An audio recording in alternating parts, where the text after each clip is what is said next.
Selamat malam teman-teman, langsung saja ya. Cerita ini saya ambil dari sebuah akun Instagram, yaitu MVP Mystic. Teman-teman bisa lihat di description box ya untuk info lengkapnya. Jadi menceritakan tentang seorang anggota Satbrimob, sebut saja namanya Tori. Tori menceritakan sendiri kisah nyatanya ini ya di akun tersebut secara lengkap banget. Tapi di sini saya bakal menceritakan ringkas aja ya teman-teman. Yang penting cerita intinya dapat gitu. Nah, berawal saat Tori bertugas di salah satu daerah di Sumatera Barat. Dia ditugaskan untuk mengevakuasi sekelompok orang yang terdiri dari 11 orang yang hilang di hutan Pasaman. Diduga mereka ini adalah para pendaki yang tersesat. Jadi Tori di situ tidak sendirian. Dia bersama rekan-rekan yang lain. Nah, pagi itu hari Senin jam 9 pagi. Tori dan beberapa temannya mulai memasuki hutan. Demi efektifnya pencarian, terdiri dari 30 orang dan mereka membaginya menjadi 6 kelompok. Pagi itu terasa biasa aja, tidak ada keganjilan sama sekali. 3 jam lebih mereka melakukan pencarian, namun masih belum ada hasil. Ya kalau dalam perjalanan bertemu dengan hewan berbisa atau dikejar-kejar babi hutan, itu mereka udah biasa ya, karena tugas seperti ini tuh sering dilakukan gitu. Dan ketika hari mulai siang, mereka istirahat untuk makan dan kembali lagi ke pos tim SAR untuk mengambil perlengkapan dan beberapa anjing pemburu demi penunjang pencarian. Oh iya teman-teman, jadi cerita ini tuh menurut aku menarik banget ya, kenapa sampai aku ceritain ulang di podcast ini. Karena teman-teman udah tahu sendiri kan dari judulnya, Istriku Bukan Manusia. Nah, jadi tokoh utama di cerita ini tuh si Tori tadi ya. Aku juga bingung mau sebut dia apa bapak atau apa, karena kan dia itu seorang anggota Brimob ya. Tapi kita sebut aja Tori ya. Tori ini tuh nama panggilan kayaknya sih, tapi itu nama panggilan asli gitu. Karena di ceritanya itu aku lihat ada beberapa komentar yang mengenali si Tori ini. Mereka tanya, ini Tori siapa ya? Karena aku punya temen namanya Tori dan dia anggota polisi katanya. Dan emang dia sampai sekarang belum menikah gitu. Nah, jadi sebelum ke cerita selanjutnya, teman-teman harus tahu dulu bahwa ini tuh memang kisah nyata. Menarik banget. Dan di cerita nantinya gitu ada beberapa cerita yang mungkin sedikit mengusik nalar kita gitu. Bener gak sih kayak gitu ya? Tapi setelah aku baca-baca sih dan cari perbandingan gitu dari berita lain atau dari Google atau dari yang lainnya gitu, ya memang masuk akal sih. Nah, oke teman-teman, jangan lupa di subscribe dulu channelnya, karena akan ada bagian yang lain gitu dari cerita ini ya. Sebelum teman-teman lanjutin dengerin cerita ini, jangan lupa di subscribe dulu ya.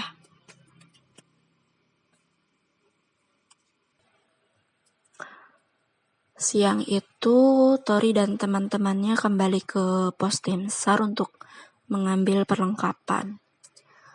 Nah, lalu jam 3 sore mereka kembali masuk ke hutan.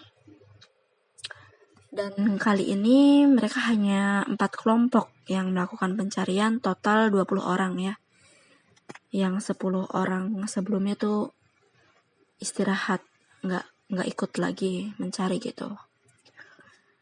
Sore itu cuaca gerimis, cukup membuat mereka kesusahan untuk melalui medan yang becek dan licin.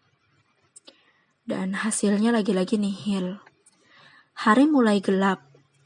Akhirnya rombongan pun membuat tenda di tempat terbuka di atas bukit. Dan mulai dari sinilah suasana mistis makin terasa. Dikarenakan cuaca yang tidak memungkinkan, mereka pun menghentikan pencarian dan memutuskan untuk masuk ke tenda masing-masing. Waktu terus berlalu. Kira-kira jam 10-an malam, ada salah seorang dari tenda yang keluar. Dia mau buang air kecil. Karena tendanya terdapat jendela yang transparan, Tori melihat dari dalam tenda dia yang satunya. Selang beberapa jam, tenda sebelah mulai gaduh. Sementara Tori menyadari orang yang keluar waktu itu tidak kunjung kembali. Mereka pun keluar dari tenda. Hujan masih gerimis kecil-kecil dan suasana sebenarnya masih mencekam. Namun bagi Tori, hal itu sudah wajar. Karena Tori itu udah terbiasa ya melihat bayangan-bayangan yang melintas mondar-mandir, itu dia udah terbiasa. Mereka semua akhirnya memanggil nama Sultan. Bukan nama asli ya. Jadi si Sultan ini tuh yang tadi keluar dari tenda. Bersamaan dengan suara mereka yang memanggil-manggil nama Sultan, suara anjing pelacak pun ikut menggonggong keras ke arah pohon yang tidak jauh dari tenda. Di sana terlihat Sultan sedang berdiri. Salah satu dari anggota ada yang menghampiri Sultan. Tapi Sultan malah menjauh dan masuk ke dalam hutan. Akhirnya 3 orang dari anggota tersebut, yaitu sebut saja Bon, Johnny, dan Romi, mengejar serta memanggil nama Sultan, dan yang lain tetap di dekat tenda menunggu ya. Beberapa saat kemudian, mereka kembali bersama Sultan. Tapi anehnya, Sultan terlihat pucat. Lalu Tori mengerunyutkan dahinya. Dia merasa ada yang aneh. Dan Tori pun bertanya, "Kamu dari mana?" Sultan hanya mengangguk-angguk dengan wajah pucat kedinginan. Akhirnya, mereka pun membiarkan Sultan istirahat di dalam tenda. Sementara mereka semua di luar tenda berjaga dan bertanya-tanya satu sama lain, apa yang terjadi sama Sultan. Namun, karena mereka merasa mungkin kedinginan, jadi akhirnya mereka menganggap tidak terjadi apa-apa dengan Sultan. Belum hilang rasa khawatir semua orang yang ada di situ, tiba-tiba saja Sultan muncul dari arah pepohonan. Dan kaget semua dong. Terus Sultan yang dalam tenda tuh siapa? Semuanya terkejut dan terdiam. Terus Sultan dengan tenangnya berkata, "Masih ada kopinya, bro." Nah, Sedangkan mereka yang ada di situ tuh masih diem dan berpikir tidak mungkin ada dua sultan. Sultan kan ada di dalam tenda. Lalu sultan bertanya bingung, kalian kenapa sih? Nah, sejak kemunculan sultan yang asli, Tori menyadari bahwa sultan yang di dalam tenda itu bukan sultan yang asli.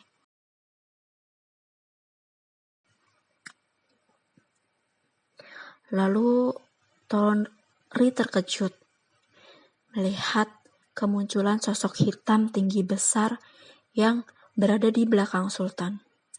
Sosok itu hanya berdiri berlatarkan hutan, tapi tidak mendekat sampai ke arah tenda. Tidak hanya mereka, anjing pun benar-benar diam. Anjing pelacak ini kebetulan ada di situ ya, di sekitaran tenda. Mereka diikat pakai tali gitu. Dan berangsur-angsur sosok itu memudar.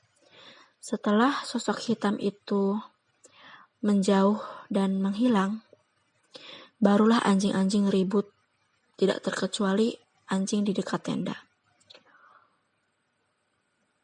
Walaupun melihatnya, Tori tidak mengatakan ke yang lain sosok hitam tersebut.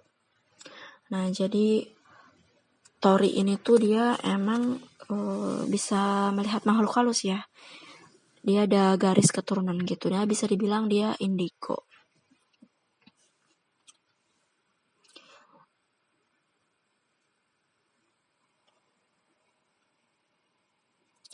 Nah, lalu salah satu temannya Sultan nanya nih ke Sultan, kamu dari mana, Tan?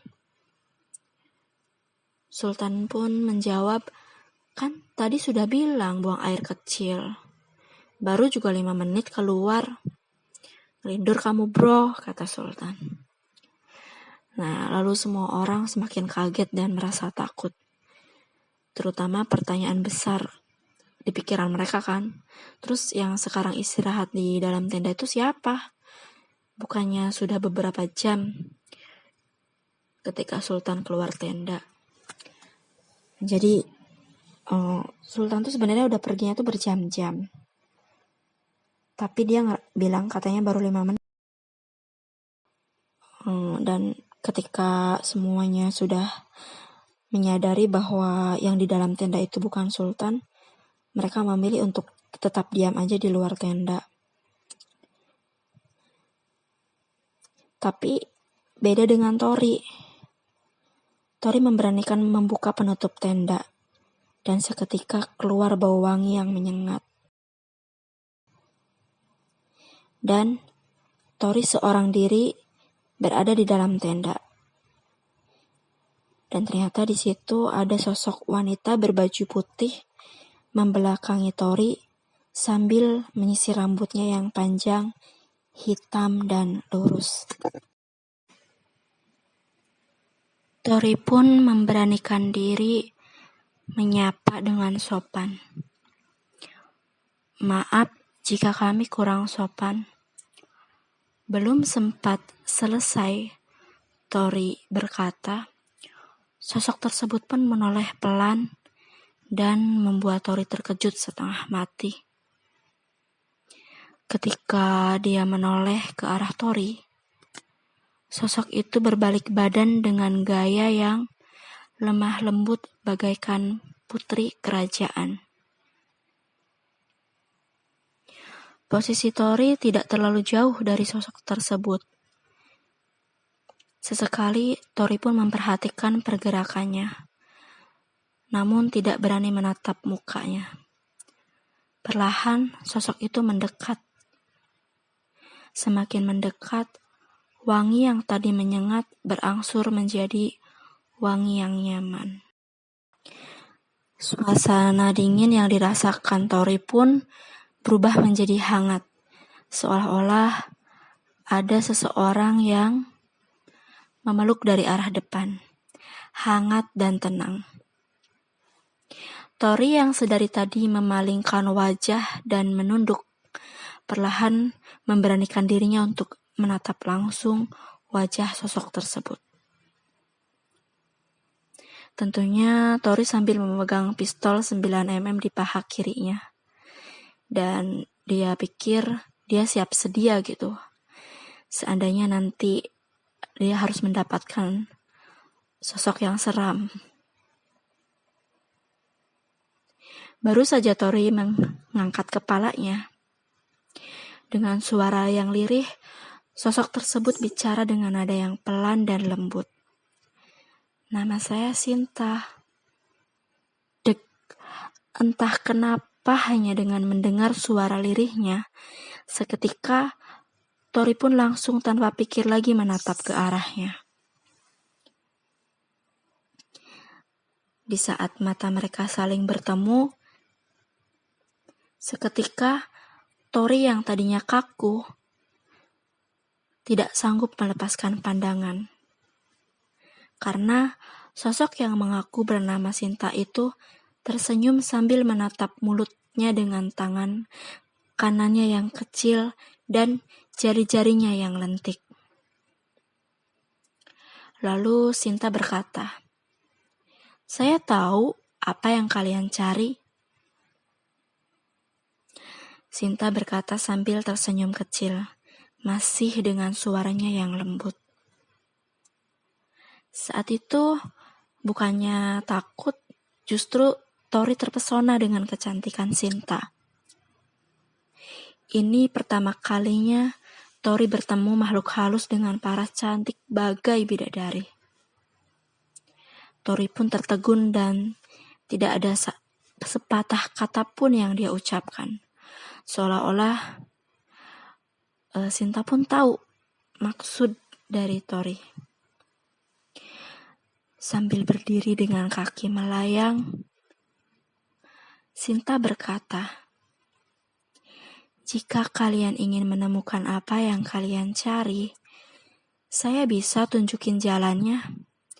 Saya akan kembali lagi, tapi kamu jangan bawa terlalu banyak manusia ya, karena itu sangat mengganggu kami dan banyak dari kami yang tidak menyukai rombongan kalian."